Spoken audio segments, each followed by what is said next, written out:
y permitiendo que seamos instruidos, edificados. También, Señor, llamados al orden para que podamos crecer, para que podamos, Señor, avanzar, Señor, bajo la instrucción que tú nos das.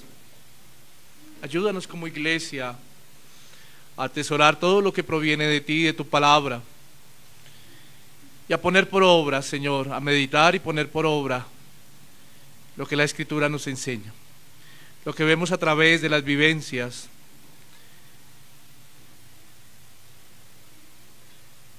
de la iglesia, de estos hermanos allí en el primer siglo. Ayúdanos, Señor. Haz uso de mi vida y que la gloria sea para ti, y ten misericordia de mí, Señor. Te alabamos y en Cristo Jesús oramos. Amén.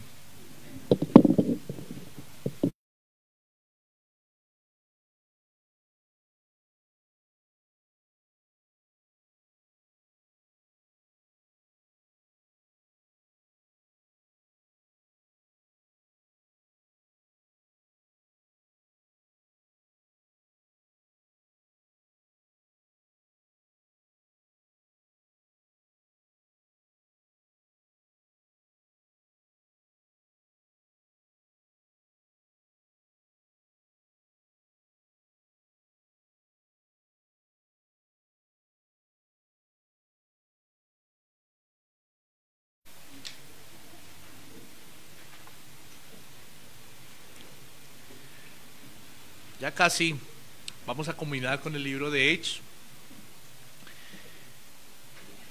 Gloria a Dios.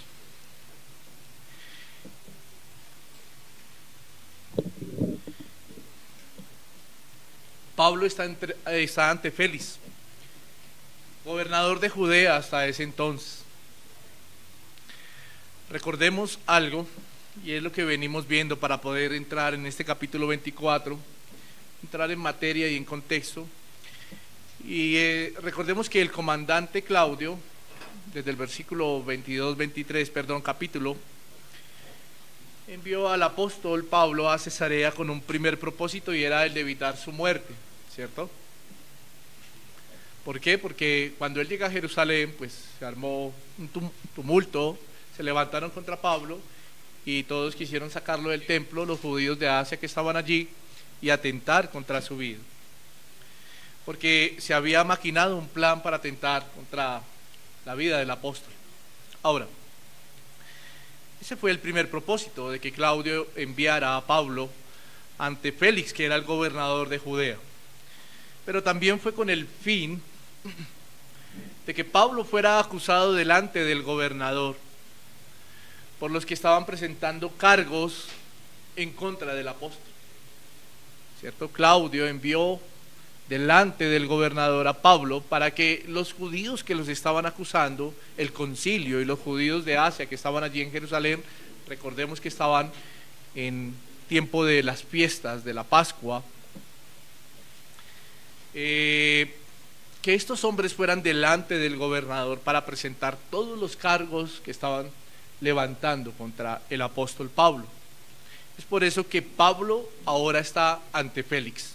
Y Félix, como le dije hace un momento, era el gobernador de Judea en ese tiempo.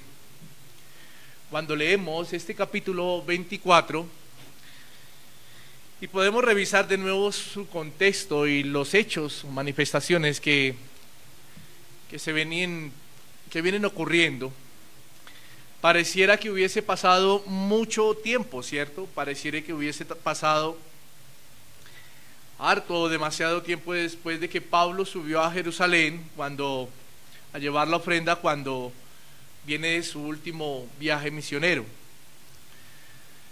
Pareciera que todos estos hechos hubiesen ocurrido o transcurrido en un periodo largo de tiempo. Pero quiero aclarar esto para que usted también lo tenga en mente, y es que solo habían transcurrido unos días, no más de una semana, entre 6 a 7 días, no había ocurrido mucho tiempo. Desde que leímos Hechos capítulo 21, versículo 17, Lucas nos registra la llegada de Pablo a Jerusalén. La llegada cuando él llega, está ahí en Jerusalén y entra al templo, ¿cierto? Y hasta Hechos 24, que hoy vamos a mirar, pareciera que hubiese harto tiempo, pero no fue más de 6 a 8 días.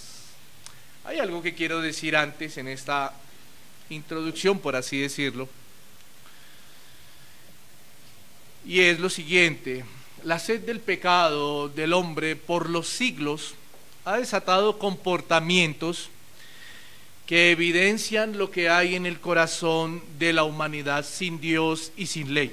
La sed del pecado ha desatado comportamientos que evidencian, ¿cierto?, lo que hay en el corazón de la humanidad sin Dios y sin ley. Pero voy a decir algo que aún duele y causa tristeza, y es que también ha desatado este tipo de evidencias pecaminosas en corazones de aquellos que piensan que tienen a Dios. En corazones de aquellos que piensan que tienen a Dios.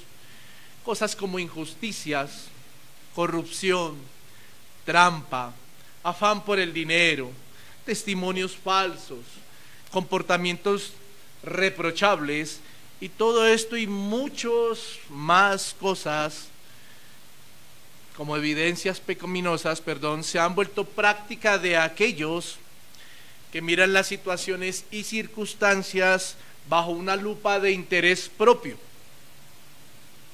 o bajo una lupa de interés común, que esté por encima, tanto el interés propio o el interés común, que esté por encima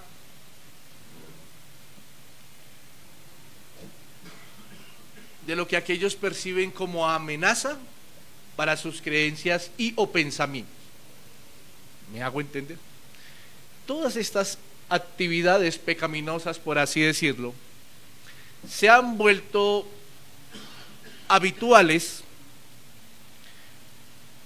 cuando se está por encima, cuando se vuelve un interés común o propio o individual y se está por encima de las creencias o de lo que una persona o un grupo de personas piensa. Cuando ponemos esas actividades pecaminosas por encima, no importa que pasemos y arrastremos al que está al frente. Ese fue el caso del apóstol Pablo. Sus compatriotas judíos y las autoridades romanas mostraron a flor de piel todo lo que podían levantar en contra de aquello que amenazaba sus creencias y sus pensamientos, y por eso decidieron levantarse en injusticia acusando al apóstol Pablo, llevando el caso hasta lo último insistentemente con el fin de acabar con la vida de Pablo. Ese fue el caso también para Pablo. Sus compatriotas y las autoridades romanas dejaron ver a flor de piel todo esto. Esta mañana le he puesto como título a la enseñanza: Defensa de Pablo ante Félix. Un cristiano irreprensible en medio de la injusticia, la falsedad, la intelectualidad y la corrupción. Un cristiano irreprensible en medio de la injusticia, la falsedad, la intelectualidad y la corrupción.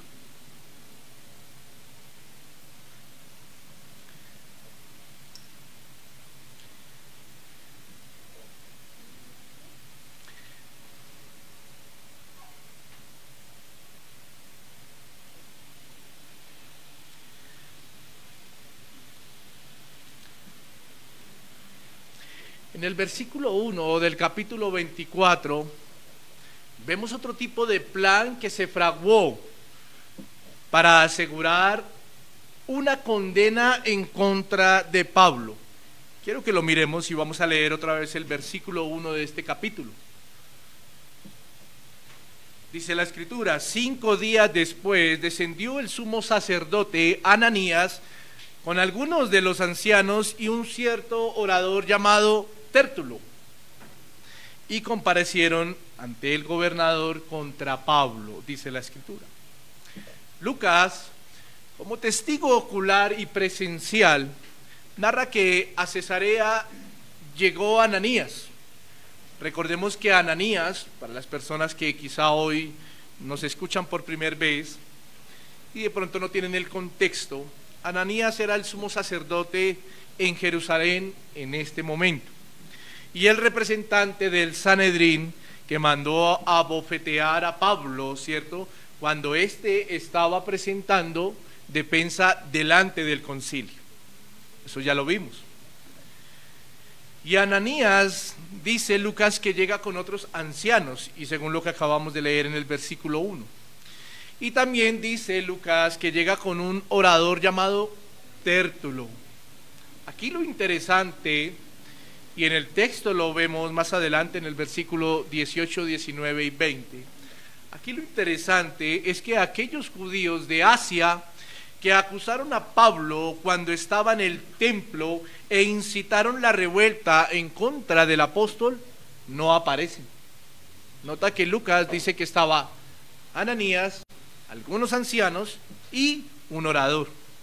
Estos judíos de Asia no aparecen, no van hasta Cesarea, y recordemos que no había pasado más de 5, 6 a 8 días.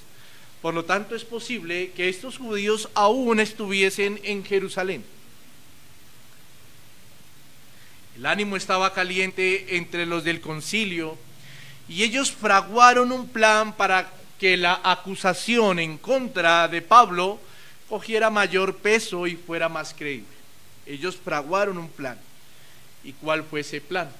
Ellos deciden contratar, entiéndame esta palabra, contratar, por así decirlo. Ellos deciden colocar a un orador. La Biblia de las Américas, o la versión de la Biblia de las Américas lo llama abogado. Los que tienen la versión lo pueden corroborar.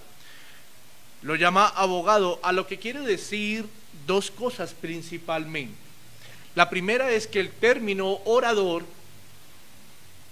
quiere decir retor, ¿cierto? Quiere decir retor, de donde proviene la palabra retórica, por lo que se puede concluir que Tértulo era un hombre que usaba muy bien sus palabras y tenía una muy buena conversación. ¿Una buena qué? Retórica. Lo segundo, mirando el término de abogado, es porque al parecer Tértulo era un judío helenista que provenía de Roma y conocía muy bien las leyes y las autoridades romanas. Entonces note lo que había en el pensamiento de los ancianos de Ananías y los que estaban en el concilio. Poner a alguien que fuera de agrado y que conociera ¿a quién? Al gobernador, y que fuera de agrado para el gobernador. Esto nos deja ver que por más que los del concilio eran personas de buen conocimiento y eran personas estudiadas, no se sentían capaces de presentar argumentos de peso, no se sentían capaces de presentar argumentos que respaldaran, por así decirlo, con una buena retórica. Ellos no se sentían capaces, y es por eso que deciden contratar, en cierta manera, la vida o los servicios de Tértulo, para que injustamente se levanten falsos testimonios en contra de Pablo y para que aún pudiera aludir, disertir o persuadir ¿a quién? A Félix. Miremos lo que nos registra Lucas a continuación. Vamos a leer desde el versículo 2 hasta el versículo 9. Y cuando éste fue llamado, ¿quién? Pablo, ¿cierto?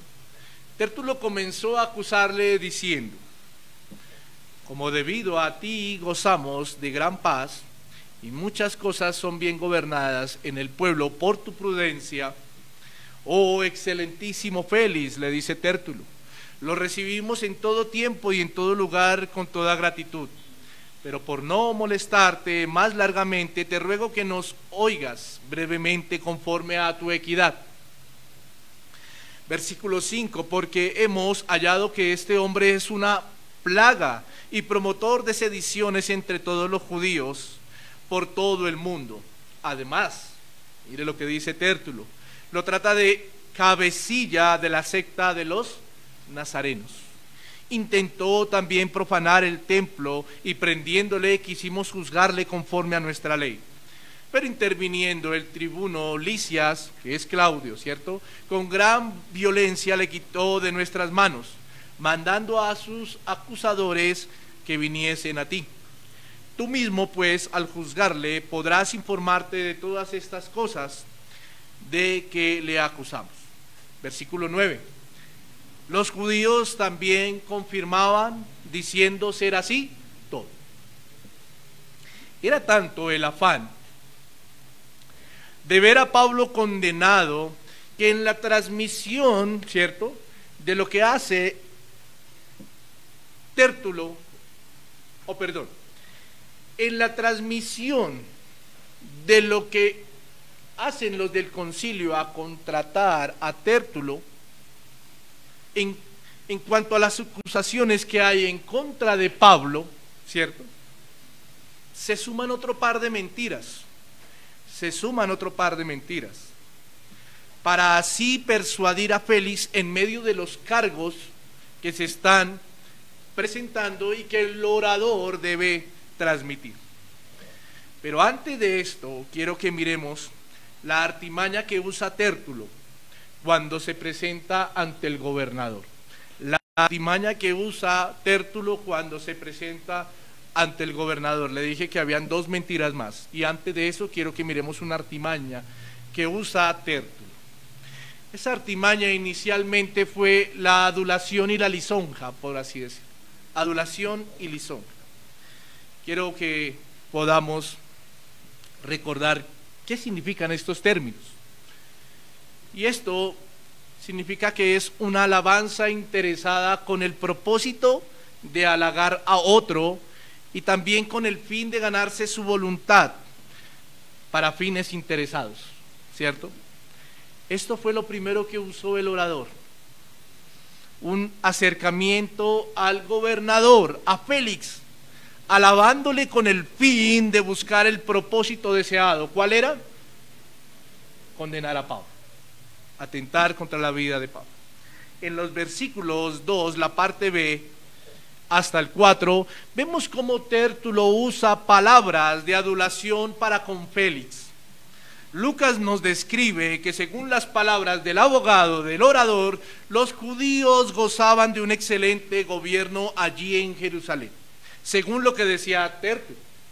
Tértulo trata de reconocer que bajo el mandato de Félix había una vida de paz y su modo de gobernar era tranquilo. Habían reformas que traían equidad al pueblo. Pero la historia cuenta otra cosa. Flavio Josefo, los que no han escuchado este nombre, quiero familiarizarlos. Fue un historiador del siglo I. En un libro de la vida de Flavio, él narra que Félix, el gobernante hasta él entonces de Judea para el año 51 después de Cristo, narra que Félix era un perseguidor de los judíos, que era un hombre cruel, que era un hombre inmoral y que también era un hombre avaro. Lo podemos ver ahí en este capítulo 24 y más tarde o en un momento vamos a tocar esto. Pero además de eso, sus reformas en su gobierno, lo único que querían sacar era provecho económico del pueblo para así él llenar sus arcas. Esto cuenta Flavio Josefo, el historiador. Cualquier parecido con la realidad, ¿no? Por lo tanto, todo lo que está narrando Tértulo hacia Félix eran lisonjas, eran adulaciones, usando palabras como la que vemos en el versículo 3, excelentísimo, que aunque era costumbre referirse así a las autoridades romanas, por el contexto que Lucas nos está narrando, sabemos que no dejó de ser un término con el ánimo de alabar y exaltar a un hombre para que él pudiera ver bien la queja que estaba presentando Tértulo, ¿cierto? Entonces eso fue lo primero. Lo segundo, la falsedad. Recordemos que estamos viendo las artimañas que usó Tértulo. La lisonja, ¿cierto? La adulación. Y lo segundo, la falsedad. En el versículo 5 encontramos 3 cargos de más contra Pablo. 3 cargos de más contra Pablo en el versículo 5. ¿Por qué digo de más? Como bien se sabe y lo aprendimos en sermones pasados y además lo que venimos viendo del libro de Hechos, recordemos que había solo 2 cosas por las cuales Pablo estaba siendo acusado por parte de los judíos. Solo 2 cosas. La primera, hablar contra el templo y contra la ley judía. Por eso lo estaban acusando los judíos de Asia, ¿cierto? Hechos capítulo 21, lo pudimos revisar. Y la segunda, profanar el templo al meter gentiles, supuestamente. Profanar el templo a meter o a invitar a gentiles. Por eso lo estaban acusando, pero recordemos que esas eran falsas aún. En el versículo 5 encontramos 3 cosas de más que Tértulo, ¿cierto?, transmitió a Félix, y que quizá los del concilio le dijeron, o puede ser que él en su imaginación, como era un buen retórico, hubiese encimado, por así decirlo, para que Félix pusiera cuidado a estas acusaciones.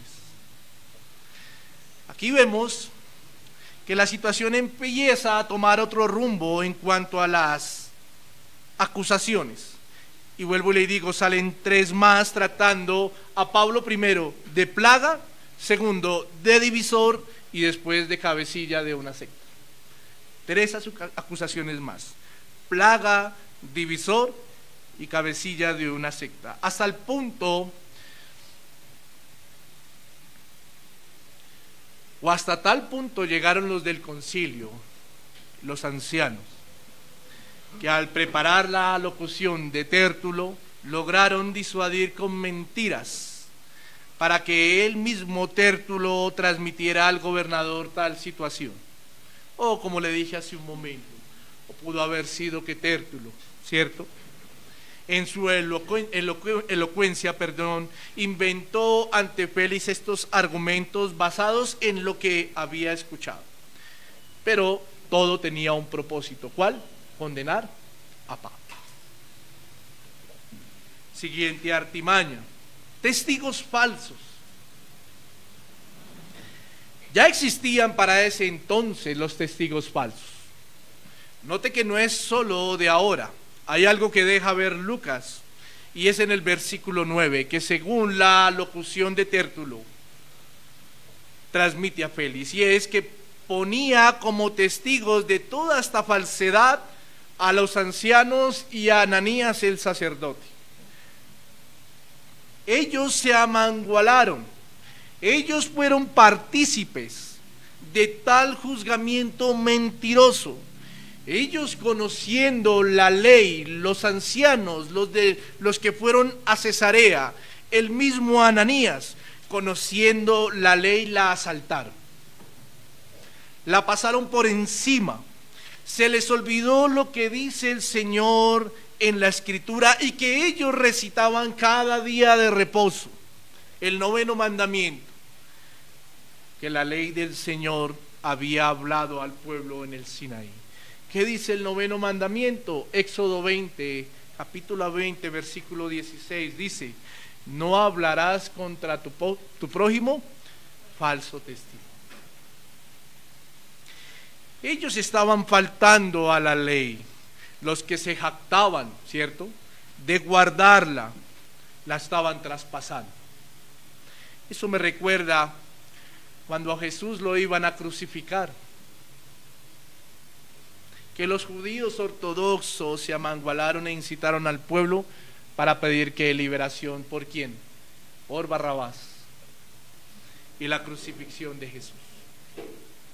Todo con un propósito. Como lo decía al principio, es tanta la sed de pecado que hay en el corazón del hombre que no importa por quién o a quién pasa por encima. Quiero decirle lo siguiente: como el corazón del hombre, cuando busca algún beneficio, hace cosas que atentan contra otros, sin importar cuál sea el daño, sin importar que a un medio de participar de estas cosas está faltando a Dios directamente, como vemos hoy, a hombres que por buscar un beneficio adulan o lisonjean de alguien o a alguien, y todo esto por un beneficio particular. Vemos hombres haciendo esto en los trabajos con sus jefes. Vemos en los hogares con las autoridades, con papá y con mamá, hijos donde lisonjean o esposos donde adulan o lisonjean en medio de los hogares. En medio de la sociedad vemos estas circunstancias a que llevan que se acomode la narrativa para que no se quede en evidencia y para que se cumpla el propósito pecaminoso y egoísta que el corazón orgulloso del ser humano quiere que se lleve a cabo. Vemos esto en las universidades, en los colegios, donde por el poco esfuerzo de nuestros hijos hay padres que han lisonjeado a los maestros para que sus hijos no reprueben. Esto se volvió parte de la sociedad. En medio de los juzgados, en medio de las notarías, en medio de entes gubernamentales, y todo con el propósito de darle más peso a la frase de que el mundo repite a diario: el más abeja o avispado es el que gana. Y voy a decir algo que nos debe llevar a reflexionar a nosotros como iglesia. Esto no puede pasar en la iglesia de Cristo. Esto no puede pasar en la iglesia de Cristo. Pastores deben ser equilibrados y llenos de ética pastoral cuando se trata de escuchar y argumentar, y cuando se trata de aconsejar. Los feligreses no pueden estar buscando adeptos para un beneficio individual o común. A la iglesia la rige solo la Escritura y sus verdades. Y quien merece solo la alabanza es el Dios Trino. No hay lisonjas en el cuerpo de Cristo y no las debe haber. No las debe haber. No se puede ser partícipe de la falsedad, de la mentira. No, eso no puede pasar en el cuerpo de Cristo. No podemos ponernos de acuerdo para decir cosas cuando hay deseos que no son regulados por la Escritura. ¿Qué me gusta esto? ¿Qué por qué no hacemos esto? ¿Qué pongamos esto allí? ¿Qué dice la Escritura? No. En la iglesia del Señor las cosas no se manejan ni deben manejarse así.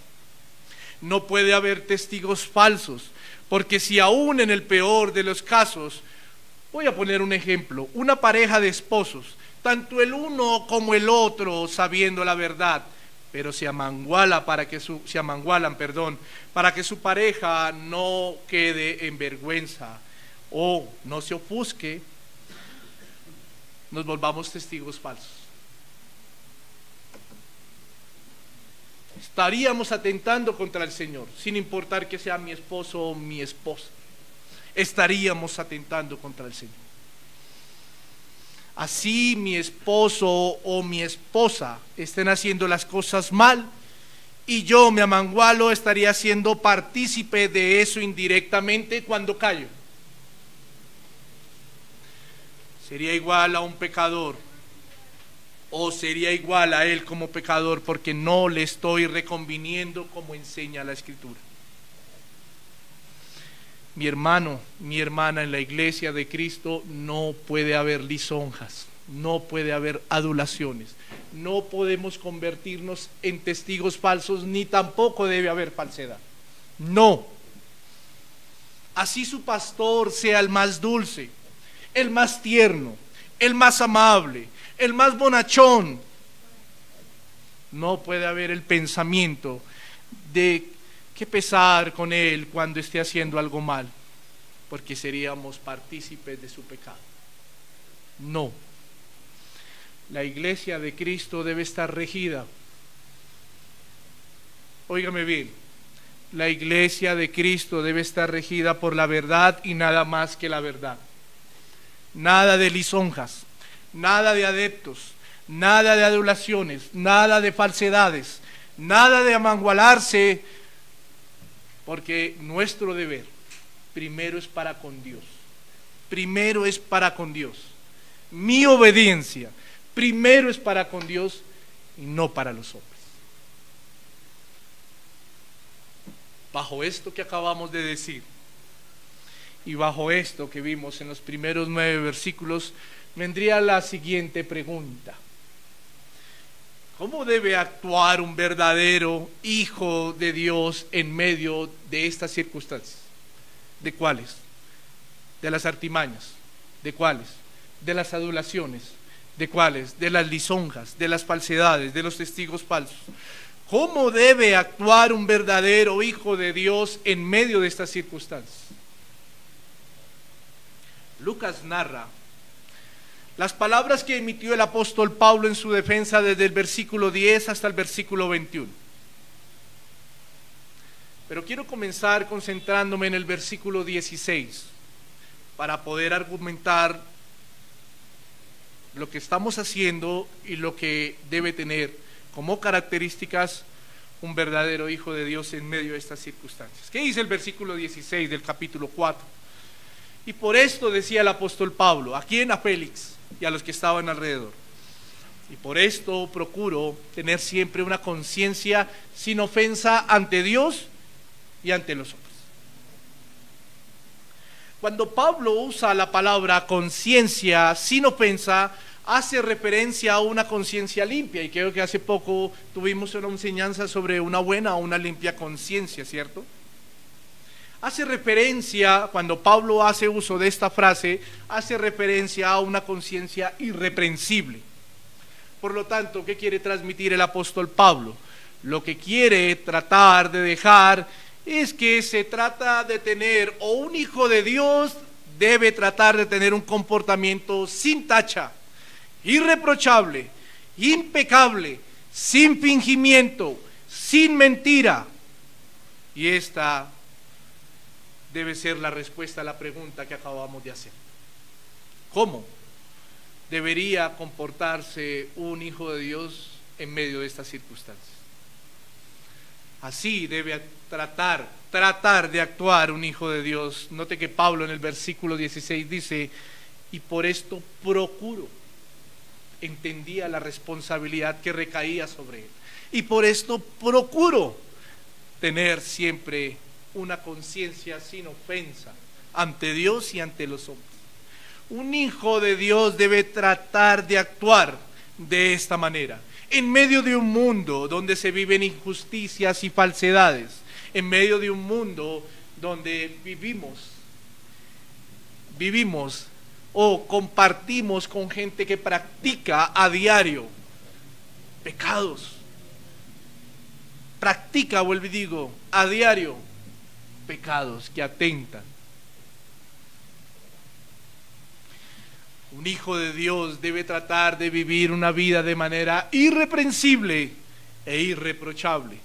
A un hijo de Dios no es que no tenga pecado, como siempre lo hemos dicho, pero un hijo de Dios en medio de estas circunstancias se le debe reconocer, porque no deberíamos que reprochar. Se le debe reconocer porque no deberíamos levantar algo en contra de él. Irreprensible debería de ser. Durante su defensa el apóstol Pablo, por eso comencé con el versículo 16, durante su defensa el apóstol Pablo nos deja ver algunas características de su irreprensibilidad. Versículo 10, leamos. Habiéndole hecho señal el gobernador a Pablo para que hablase, éste respondió: porque sé que desde hace muchos años eres juez de esta nación, con buen ánimo haré mi defensa. Oiga, noten, hagamos un paralelo. ¿Notaron las palabras de Pablo con las de Tértulo? Hubo lisonja, hubo adulación, hubo respeto, pero hubo adulación. Pablo tuvo honestidad al hablar. Después de que terminó de hablar Tértulo, Félix el gobernador hace una seña para que Pablo emitiera su defensa. Y note que Pablo no usó la misma artimaña inicial que usaron los del concilio por medio del orador Tértulo, del abogado, con sus adulaciones. Pablo podía haberlo hecho, más cuando era ciudadano romano, ¿cierto? Y conocía muy bien las leyes del imperio. Pablo tenía todo este conocimiento, pero sus palabras fueron honestas y fueron directas. Reconociendo la autoridad, tuvo respeto por Félix como juez, independientemente de su comportamiento en la tarea como gobernador. Pablo sí sabía que Félix como gobernador no era lo que estaba diciendo Tértulo. Pablo era testigo que a los cristianos los perseguían. Pablo era testigo que las reformas de este gobernador atacaban al pueblo. Y Pablo pudo haber dicho algo en contra del gobernador, ¿cierto? Pero independientemente de cómo gobernaba Félix, Pablo usó palabras honestas y directas. Y así deben ser nuestras palabras. Así deben ser las palabras de un hijo de Dios, honestas y directas. Versículo 11 y 13. Mire lo que dice la Escritura. Como tú puedes cerciorarte, no hace más de 12 días que subí a adorar a Jerusalén, y no me hallaron disputando con ninguno, ni amotinando a la multitud, ni en el templo, ni en las sinagogas en la ciudad, ni en la ciudad. Ni te pueden probar las cosas de que ahora me acusan. Que tuvo de primeras honestidad, palabras honestas. Que tuvo de segundas transparencia. Pablo llamó a Félix. Pablo invitó a Félix a que se cerciorara por sus propios medios, teniendo él el alcance, porque él era el gobernador, él era la autoridad para poder indagar, para poder comprobar, ¿cierto?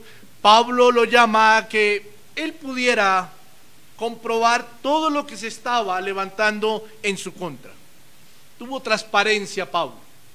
Y aún y con toda esa invitación, Pablo asegura que no le pueden probar sobre las cosas de lo que estaban levantando contra él. Él asegura, no lo pueden probar, no lo pueden probar. Era tal la seguridad de irreprochabilidad que había en la vida de Pablo, que él mismo pone en evidencia que los lugares, el tiempo y las personas para que el mismo Félix investigue sobre los cargos presentados en contra de él. Así era la transparencia de Pablo. Pero ¿qué vemos hoy en día, mi querida iglesia? ¿Qué vemos hoy en día? Es que fulanito dijo eso. Bueno, llamemos a fulanito y hablemos entre todos. No, mejor no, por evitar una circunstancia. Eso es transparencia. Eso es transparencia. A Pablo no le importó. Él tuvo transparencia. Él sabía que Félix podía tener el poder, la autoridad y todo para mandar a investigar. Aún para él mismo, si él quisiera, Félix, ir a los lugares, a los soldados, a las personas, a los judíos, e investigar todo lo que se había levantado contra Pablo. Pablo lo sabía. Y él dijo: Félix, te invito a que hagas eso. En cierta manera o en pocas palabras le dijo: te invito a que hagas eso. Ese debe ser el comportamiento de un hijo de Dios en medio de la falsedad, en medio cuando se levantan testigos falsos. Ese debe ser el comportamiento de un hijo de Dios. No es que se pone bravo. Estás pecando igual que él. Estás siendo partícipe del mismo pecado que él. Estás atentando contra Dios. Estás faltando contra la ley de Dios. Versículo 14 y 15. Pero esto te confieso, que según el camino que ellos llaman herejía, así sirvo al Dios de mis padres, creyendo todas las cosas que en la ley y en los profetas están escritas, teniendo esperanza en Dios, la cual ellos también abrigan, de que ha de haber resurrección de los muertos, así de justos como de injustos. ¿Qué tuvo Pablo? ¿Qué tuvo Pablo en medio de su conciencia irreprochable? Que no se avergonzó del Evangelio y fue sincero. Que no se avergonzó del Evangelio y fue sincero. Pablo se sinceró y confesó delante de Félix, un gobernador inconverso que perseguía a sus acusadores y compatriotas por su fe. Porque eso hacía Félix, perseguía a los judíos por su fe. Y Pablo fue sincero y no se avergonzó. Podemos sumarle otra característica: no tuvo temor, no tuvo miedo. ¿Qué confesó Pablo? Su servicio y amor por el Dios Altísimo y por sus ordenanzas. Su servicio y amor por el Dios Altísimo y por sus ordenanzas. No se avergonzó de su Dios. Y esto me recuerda lo que el mismo Pablo escribió a los romanos en su carta, en el capítulo 1, versículo 16. Porque no me avergüenzo del Evangelio, porque es poder de Dios para salvación a todo aquel que cree, al judío primeramente y también ¿a quién? Al griego. Y como le dije hace un momento, le podemos sumar otra característica, y fue que Pablo no tuvo miedo, no tuvo temor de manifestarle con sinceridad que todos los seres humanos tendrán una eternidad. Él estaba hablando con un inconverso. Pablo estaba hablando con un hombre que perseguía su fe. Y Pablo le dice: todos los seres humanos resucitarán. Y Pablo le dice que todos los seres humanos tendrán una eternidad. Y Pablo le dice que todos, por cierta manera, así decirlo, que todos tendrán un juicio. Todos. Los justos heredarán ¿qué? El reino de los cielos. Y los injustos seguirán en su estado de condenación a la espera del lago de fuego. El Señor va a corroborar este dictamen al final de los tiempos. Pablo le dijo eso y no tuvo miedo, ni se avergonzó y fue sincero. Qué buenas características tenemos en medio de circunstancias que se pueden levantar para que un hijo de Dios, tomando como ejemplo esto, además tomando como ejemplo al mayor de todos, que es Cristo nuestro Señor, porque por eso Él nos ha llamado, tomando como ejemplo, y que no tengamos temor, miedo, seamos honestos, sinceros, usemos nuestras palabras con transparencia y que nuestra vida también sea así. Después de que Pablo hablara estas palabras, Félix, que tenía como conocimiento de los del camino, que ya sabemos que así se les llamaba a los primeros cristianos, retrasó el juicio y propuso poner a Pablo bajo custodia, pero con la libertad de que Pablo pudiese recibir visitas de sus amigos y familiares. Recordemos, en el capítulo 23 vimos, ¿cierto?, que Pablo tenía sobrinos, familiares. Según la historia, Lucas narra que pasados unos días, el gobernador Félix, junto con su esposa, y a propósito, por eso dije hace un momento que Flavio Josefo decía que era un hombre inmoral, era su tercera esposa, según los comentarios de este historiador. Su nombre era Drusila, y según también este historiador, Félix se la había quitado a un gobernante de Siria. Félix y Drusila visitaban a Pablo y le oían lo que el apóstol les transmitía. ¿Y qué les transmitía el apóstol? Era sobre la fe en Jesucristo. Pablo les predicaba el Evangelio.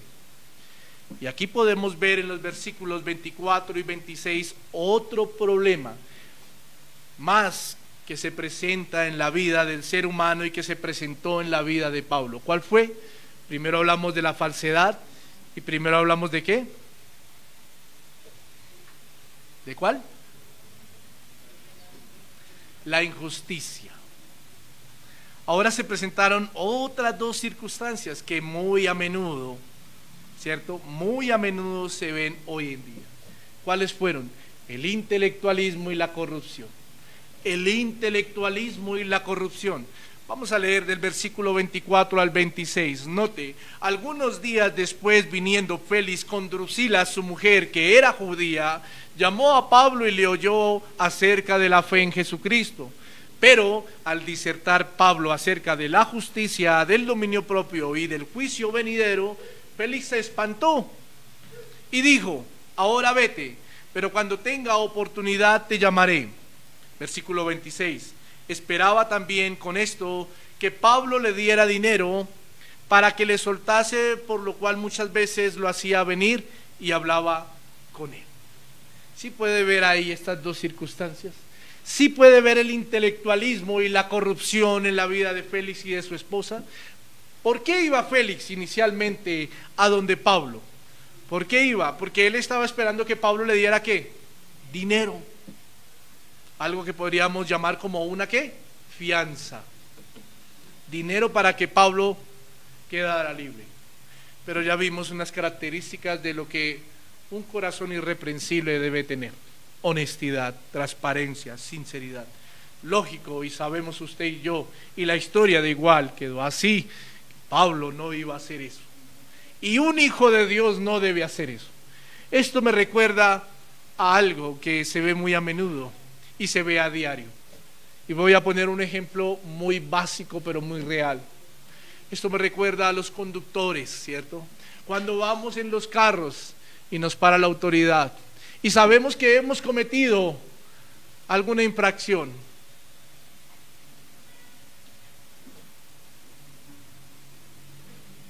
lo demás es historia, porque creo que si sigo, el Señor nos pondría en evidencia, y con todo respeto, pero nos pondría en evidencia más de uno. Si no queremos que ocurra esto, cumplamos la ley, acatemos las normas, para que nuestra vida no se vea tentada a tener que usar la corrupción con el fin de sacar un provecho que pueda que no sea más costoso, pero que altera y que traspasamos las normas, no solo ciudadanas, sino la ley del Señor. Pablo no iba a hacer eso. Félix estaba esperando eso. Corrupción había en la vida de Félix. Era un hombre corrupto, y como lo dije al principio, sus características eran que era un hombre avaro. Y en sus reformas él sometía al pueblo para sacar más dinero del pueblo y que sus arcas se llenaran. ¿Qué tipo de reformas, no? Y aquí vemos reflejado esa característica de Félix, la avaricia. Pero también vemos reflejado el comportamiento de un hijo de Dios. Pablo no fue partícipe de la corrupción. Pablo no fue partícipe de estos hechos bochornosos que a diario, vuelvo y digo, a diario atentan contra la vida de todo hijo de Dios, y que es el pan diario de la humanidad. Ustedes y yo lo sabemos. El dinero es, o el amor al dinero, como dice Pablo en la carta a Timoteo, es el comienzo de todos los males. De todos los males. También vemos otro problema aquí, fue la intelectualidad. Ay, qué cosa tan bárbara es esto, qué cosa tan dura es esta. Félix iba con Drusila, Pablo les predicaba el evangelio, pero noten que no era por poco tiempo. Además, finalizando el capítulo, hubo 2 años más que Pablo estuvo encarcelado y que Félix dejó su gobierno para dar paso a otro gobierno. Pero no podemos asegurar que durante estos 2 años, pero sí podemos decir que en muchas ocasiones Félix fue con Drusila. ¿A qué? A escuchar a Pablo, a escuchar a Pablo. a escuchar a Pablo, a escuchar a Pablo. Y aquí viene una muy buena pregunta. ¿Félix fue un hombre converso? Primero, el Señor no lo quiso así. En la voluntad del Señor no estaba así. Pero segundo, él tuvo acceso al Evangelio y su corazón estaba duro, estaba cerrado totalmente. ¿Por qué? Porque en sus ojos y en su corazón estaba el interés de recibir dinero. Y el intelectualismo es algo que agobia hoy en día a la iglesia y a la humanidad. Personas que conocen el Evangelio, personas que conocen las doctrinas de la Escritura, pero sus corazones duros. Sus vidas no reflejan a Cristo. No reflejan a Cristo. No hay misericordia, no hay bondad. No estoy diciendo que aplaudamos el pecado de todo el mundo, pero lo que sí estoy diciendo es que mostremos a Cristo con nuestros comportamientos. Estudiemos, instruyámonos. Eso es notorio para la iglesia. La Biblia nos enseña que debemos escudriñar las Escrituras. Eso nos enseña el Señor. Que lo conozcamos a través de las Escrituras, que conozcamos su naturaleza, su carácter, tengamos una comunión estrecha con Él. Eso nos lo enseña el Dios a través de las Escrituras, pero que reflejemos lo que estamos sacando de Él a través de la Escritura. Hace poquito dije esto y vuelvo y lo voy a repetir. ¿De qué nos sirve aprendernos todas las doctrinas y toda la Escritura si no vivimos ni siquiera un versículo? Ni siquiera un versículo. Félix, como su esposa, estuvieron de frente con el Señor. Escucharon de Cristo, pero su propósito era otro. Su propósito era otro. Recibir dinero. Pero al escuchar quizá también se llenaron de intelectualismo y no recibieron a Cristo. No recibieron a Cristo. Y viene la pregunta que nos hicimos en la primera parte, y es: ¿cómo responde un hijo de Dios ante eso? ¿Cómo responde un hijo de Dios ante eso? Versículo 27. Pero al cabo de 2 años recibió Félix por sucesor a Porcio Festo, y queriendo Félix congraciarse con los judíos, dejó preso a Pablo. ¿Cómo responde un hijo de Dios ante esto? ¿Cómo? Y querido hermano, con paciencia y con firmeza, con el Evangelio. Así responde un hijo de Dios cuando hay esto. ¿Qué hacía Pablo? Drusila, Félix lo visitaban. ¿Y qué predicaba él o qué les hablaba a él? El Evangelio. Cristo. Y ese mismo Cristo le dio a Pablo la paciencia y la firmeza para que él se quedara encerrado ahí 2 años. 2 años acusado con cargos que no eran verdaderos. 2 años inocente. Pero el Señor le había prometido a Pablo que lo iba a llevar ¿a dónde? A Roma. ¿Sí se acuerdan? Y Pablo se esperanzaba en las promesas del Señor. Paciencia y firmeza, mis queridos hermanos, es lo que debemos tener los hijos de Dios. Y ese es el resultado cuando Cristo está en nuestras vidas. Ese es el resultado cuando en medio de un mundo lleno de corrupción, lleno de gobernantes que quieren someter al pueblo con reformas, en donde el pueblo se ve golpeado. Esa debe ser la paciencia y la firmeza, debe ser características de un hijo de Dios en medio de situaciones donde nos exponemos a actos bochornosos, donde nos exponemos a intelectualismos, cuando el hombre quiere pasar por encima de otros. Paciencia y firmeza. El resultado de que Cristo esté en nuestras vidas. Paciencia y firmeza. ¿Por qué? Porque en este mundo el Señor sí prometió algo, y lo hemos dicho y lo volveremos a decir: persecución, señalamientos por causa de su nombre. Pero déjeme decirle algo: La esperanza de Pablo, así como debe ser la de un hijo de Dios, es que algún día podremos gozar de todo lo que nos va a traer su encuentro y cuando estemos cara a cara con Él. Esto es pasajero. Aquí viviremos actos que podrán tentar y atentar contra nuestra vida, pero esto es pasajero. Mantengámonos firmes, irreprochables, mis queridos hermanos. No caigamos en las trampas del pecado y en lo que el mundo quiere traer. No traigamos el mundo a la vida cristiana, a la iglesia. No entremos en adular, no entremos en ser testigos falsos, en caer en mentiras. No entremos aún en actos corruptos. En la iglesia de Cristo no debe haber eso. Que esta conexión me sale más barato por aquí porque así me evito. No, si es trampa, no. No.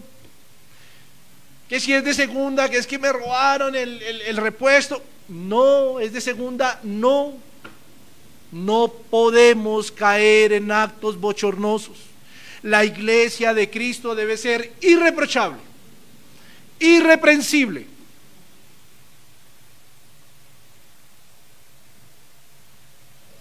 Dos años. Y sumémosle los 7 días o los 12 días que Lucas narró ahí.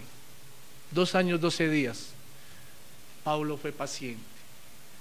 Pablo tuvo una conciencia irreprochable, buena, limpia.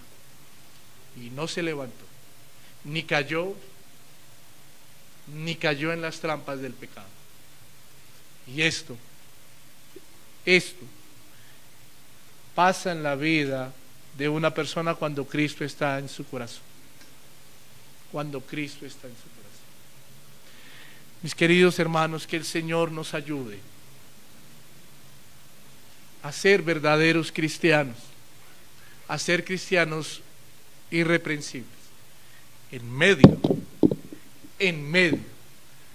de tales circunstancias que se puedan presentar contra nosotros, así como se presentó en la vida de Pablo. Permítame, vamos a orar.